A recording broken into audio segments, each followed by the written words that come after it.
તો ખ્યાતિકાંડના આરોપી ચિરાગ રાજપૂતને લઈને એક મોટો ખુલાસો થયો છે। તબીબો છે, આઈટી છે અને માર્કેટિંગની ટીમને ધમકાવીને તેમની પાસેથી તે કામ કરાવતો હતો તેવી સૂત્રો પાસેથી માહિતી। અપશબ્દો બોલીને ચિરાગ રાજપૂત સ્ટાફને ડરાવતો હતો, ખખડાવતો હતો। હું કહું એમ નહીં કરો તો નોકરી કરવા લાયક નહીં રહો તેવી ધમકી આપવામાં આવી હતી। અને સાથે જે તબીબ જે ડોક્ટર પ્રશાંત છે તેમણે પણ એ વાતનું કહ્યું હતું કે અહીંયા ટાર્ગેટ સોંપવામાં આવતો હતો અને ઉપર કહેવામાં આવતું હતું કે જો ઓપરેશન નહીં કરો તો બાકીના પૈસા પણ આપવામાં નહીં આવે। 24 લાખ જેટલા તેમને લેવાના બાકી પણ હતા। એટલે કે આ બધી વાતનો એક ખુલાસો થયો છે અને સૂત્રો તરફથી એ પણ માહિતી મળી રહી છે કે ચિરાગ રાજપૂતના હોસ્પિટલનો સ્ટાફનું શોષણ પણ કરતો હતો। ઓપરેશન બાદ દર્દીના સગાને ન મળવા દેવાની સૂચના હતી। દર્દીને તાત્કાલિક ન મળવા દેવાની ચિરાગ સૂચના આપતો હતો। કાર્તિક સાથે ચિરાગ રાજપૂત ટેલિફોનિક સંપર્કમાં રહેતો હતો તેવું પણ સૂત્રો દ્વારા માહિતી મળી રહી છે। તબીબોને અપશબ્દો બોલીને સર્જરી કરવા મજબૂર કરતો હતો।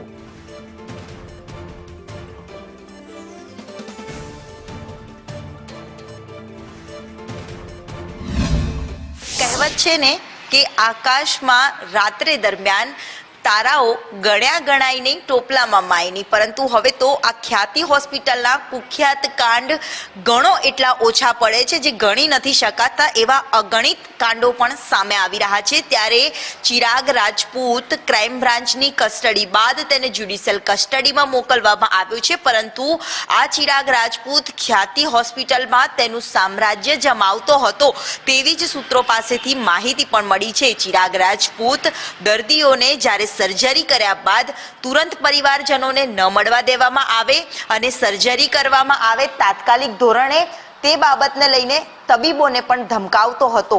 એ માત્ર એન્જિયોપ્લાસ્ટી સર્જરી નહીં પરંતુ અન્ય સારવાર માટે પણ આ મલ્ટી સ્પેશિયાલિસ્ટ હોસ્પિટલમાં આવતા દર્દીઓને પણ પીએમજેવાય કાર્ડમાંથી કેવી રીતે નફો લઈ શકાય, કેવી રીતે ડરાવી ધમકાવીને દર્દીઓ પાસેથી બમણો નફો મેળવી શકાય તે ઉદ્દેશ્ય સાથે કામ કરતો હતો અને તે જ સૂચનાઓ અને ધમકીથી દર્દીઓ સાથે પણ જે વ્યવહાર કરવામાં આવતો હતો અને સ્ટાફને પણ એ જ રીતે ડરાવી ધમકાવીને ચિરાગ રાજપૂત રાખતો હતો તેવી સૂત્રો પાસેથી માહિતી મળી છે। આઈટી વિભાગ હોય કે પછી સિક્યુરિટી વિભાગ હોય કે પછી રિસેપ્શનિસ્ટ ડિપાર્ટમેન્ટ હોય, આ તમામ ડિપાર્ટમેન્ટમાં દર્દીઓથી લઈને નર્સિંગના સ્ટાફ સાથે પણ દુર્વ્યવહાર અને અપશબ્દો બોલીને ચિરાગ રાજપૂત ખ્યાતિ હોસ્પિટલમાં આખું ષડયંત્ર કરતો હોવાની માહિતી પણ સામે આવી છે।